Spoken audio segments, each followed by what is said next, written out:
1988 में जापान के एक छोटे से शहर में एक ऐसी घटना हुई जिसने पूरी दुनिया को झकझोर कर रख दिया।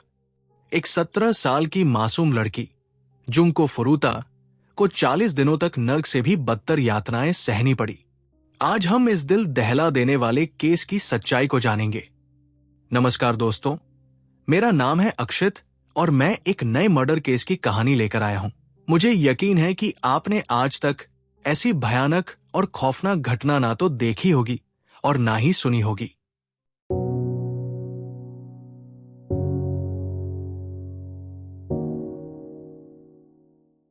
जुंको फुरुता जापान के एक हाई स्कूल की खूबसूरत 17 साल की लड़की थी, लेकिन उसकी जिंदगी अचानक एक डरावने और भयानक दुस्वप्न में बदल गई जब 4 निर्दयी किशोरों ने उसे अगवा कर लिया।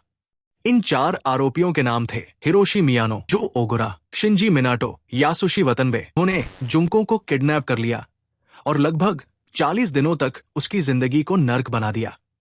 इस केस को जापान में कंक्रीट केस के नाम से जाना जाता है, क्योंकि इस घटना की निर्ममता और बर्बरता ने पूरे जापान को हिलाकर रख दिया था। जुंको फुरुता का जीवन 18 जनवरी 1971 मिसाटो, साइटामा, जापान में हुआ था। जुंको एक सीधी सादी, पढ़ाई में होशियार और बेहद मेहनती लड़की थी। वो अपने माता पिता और छोटे भाई के साथ रहती थी और अपनी स्कूल ट्रिप के लिए पैसे बचाने के लिए एक प्लास्टिक मोल्डिंग फैक्ट्री में पार्ट टाइम जॉब कर रही थी। उसकी खूबसूरती और होशियारी की वजह से स्कूल में सभी की नजरें उस पर रहती थी। टीचर भी उसकी तारीफ करते थे और वो एक दिन सिंगर बनने का सपना देखती थी। वहीं दूसरी ओर चारों आरोपी पूरी तरह से अपराध की दुनिया में लिप्त हो चुके थे। वे गर्मियों की छुट्टियों के दौरान स्कूल छोड़ चुके थे और छोटे मोटे अपराधों में शामिल हो गए थे। शुरुआत में वे लोगों से लूटपाट, मारपीट और अन्य छोटे अपराध करते थे, लेकिन 25 नवंबर 1988 की शाम को उन्होंने एक ऐसा अपराध किया। उस दिन जुंको फुरुता अपनी पार्ट टाइम जॉब खत्म करके घर लौट रही थी। हिरोशी मियानो पहले से ही उसे स्कूल से पसंद करता था और उसने अपने दोस्त शिंजी मिनाटो से कहा, तुम जाकर उसकी साइकिल को धक्का देकर गिरा दो और फिर भाग जाओ। मैं मदद के बहाने उसके पास जाऊंगा और उससे बात करने की कोशिश करूंगा। ठीक वैसा ही हुआ। जैसे ही जुंको सड़क पर गिरी, हिरोशी मियानो उसकी मदद के बहाने आगे आया और उसका विश्वास जीत लिया। इसके बाद वो उसे पास के एक गोदाम में ले गया और वहीं से उसकी दर्दनाक कहानी की शुरुआत हुई। गोदाम में पहुंचते ही हिरोशी मियानो का असली चेहरा सामने आ गया। उसने जुंको को धमकाया और कहा कि वो याकुजा गैंग का हिस्सा है। उसने कहा, अगर तुमने कुछ गलत किया तो तुम्हारे मम्मी पापा को भी नहीं छोड़ूंगा। जुंको, जो अभी भी सदमे में थी, समझ नहीं पाई कि उसकी जिंदगी अब एक भयानक दुस्वप्न में बदलने वाली है। हिरोशी ने अपने बाकी दोस्तों, जो ओगुरा, शिंजी मिनाटो और यासुशी वतनबे, को बुला लिया और फिर शुरू हुआ वो सिलसिला जिसे सुनकर आपकी रूह कांप जाएगी। उस रात से लेकर अगले 40 दिनों तक जुंको को शिंजी मिनाटो के घर में कैद कर लिया गया। दोस्तों, सोचिए, एक 17 साल की लड़की जो अपने माता पिता के लिए पैसे जोड़ रही थी, जो सिंगर बनना चाहती थी, उसे अब एक कमरे में बेड़ियों की तरह बांध दिया गया। चारों लड़कों ने उस पर अपनी सारी हैवानियत निकाली। उसे बार बार पीटा गया, भूखा प्यासा रखा गया और ऐसी ऐसी यातनाएं दी गई जिन्हें शब्दों में बयान करना भी मुश्किल है। लेकिन ये सब सिर्फ शुरुआत थी। पहले कुछ दिनों में ही हिरोशी और उसके दोस्तों ने जुंको पर वो जुल्म ढाए जो किसी इंसान के लिए सोचना भी नामुमकिन है। उसे सिगरेट से जलाया गया, गर्म बल्ब से उसकी त्वचा को दागा गया, उसे खाना नहीं दिया जाता था और जब दिया तो वो कुछ बचा खुचा या जानवरों का खाना होता था। लेकिन दोस्तों, ये क्रूरता यही नहीं रुकी। इन दरिंदों ने अपने दोस्तों को भी बुलाना शुरू कर दिया। रिपोर्ट्स के मुताबिक करीब 100 लोग उस घर में आए और उनमें से कई ने जुंको के साथ गलत किया। जुंको की हालत दिन ब दिन बिगड़ती गई। उसकी आंखों में डर था, लेकिन कहीं न कहीं एक उम्मीद भी थी कि शायद कोई उसे बचा लेगा। उसने कई बार मदद की गुहार लगाई। एक बार तो उसने हिरोशी से फोन करने की इजाजत मांगी ताकि वो अपने मम्मी पापा से बात कर सके, लेकिन हिरोशी ने उसकी इस उम्मीद को भी कुचल दिया। उसने फोन पर पुलिस को कॉल करने की कोशिश की, लेकिन हिरोशी ने फोन छीन लिया और उसे और बुरी तरह पीटा।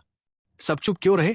दोस्तों, जो बात इस कहानी को और दर्दनाक बनाती है वो ये है कि मिनाटो के घर के आसपास रहने वालों को कुछ न कुछ पता था।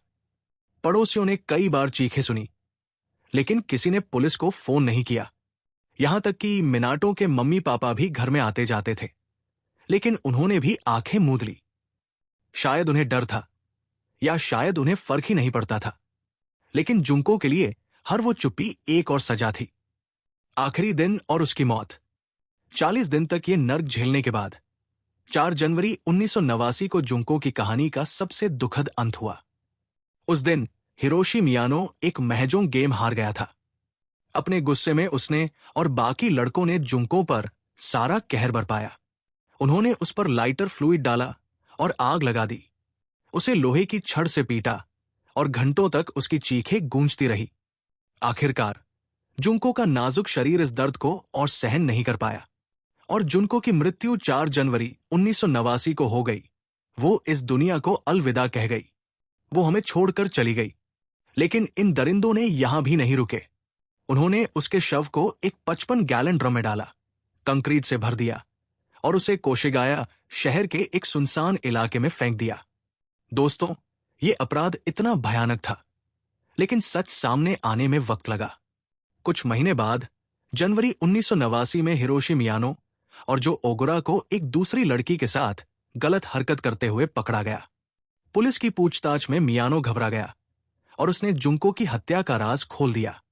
इसके बाद पुलिस उस ड्रम तक पहुंची और 28 मार्च 1989 को जुंको का शव बरामद हुआ। चारों लड़के गिरफ्तार हुए, हिरोशी मियानो, जो ओगुरा, शिंजी मिनाटो और यासुशी वतनबे। अब सजा की बात करें तो दोस्तों, यहां भी एक बड़ा सवाल खड़ा होता है। हिरोशी मियानो को 20 साल की जेल हुई, जो ओगुरा को 8 साल, शिंजी मिनाटो को 5 से 9 साल और यासुशी वतनबे को 5 से 7 साल। क्या यह सजा उनके अपराध के सामने काफी थी? जापान में उस वक्त किशोर अपराधियों के लिए सजा की सीमा कम थी, क्योंकि ये चारों 16 से 18 साल के बीच थे। लेकिन लोगों का गुस्सा फूट पड़ा।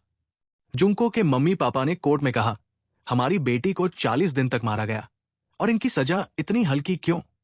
आज वे कहा है, सजा काटने के बाद ये चारों रिहा हो चुके हैं। हिरोशी मियानो 2009 में बाहर आया और कुछ रिपोर्ट्स कहती है कि वो फिर से अपराध की दुनिया में लौट गया। जो ओगुरा को भी 2015 में फिर से जेल हुई, क्योंकि उसने एक और हमला किया था। लेकिन दोस्तों, जुंको के लिए इंसाफ कभी पूरा नहीं हुआ। समाज पर असर। इस केस ने जापान को झकझोर दिया। लोगों ने सड़कों पर उतरकर सख्त सजा की मांग की। किशोर अपराध के कानूनों पर बहस छिड़ गई। जुंको की मां की तबीयत इस सदमे से इतनी बिगड़ गई कि उन्हें मानसिक अस्पताल में भर्ती करना पड़ा। आप इस घटना पर क्या सोचते हैं? अपनी राय कमेंट के माध्यम से साझा करें और कृपया वीडियो को लाइक करें, चैनल को सब्सक्राइब करें और बेल आइकन को दबाएं ताकि आने वाली सभी वीडियो के नोटिफिकेशन आपको मिलते रहें। तब तक के लिए अपना ध्यान रखें।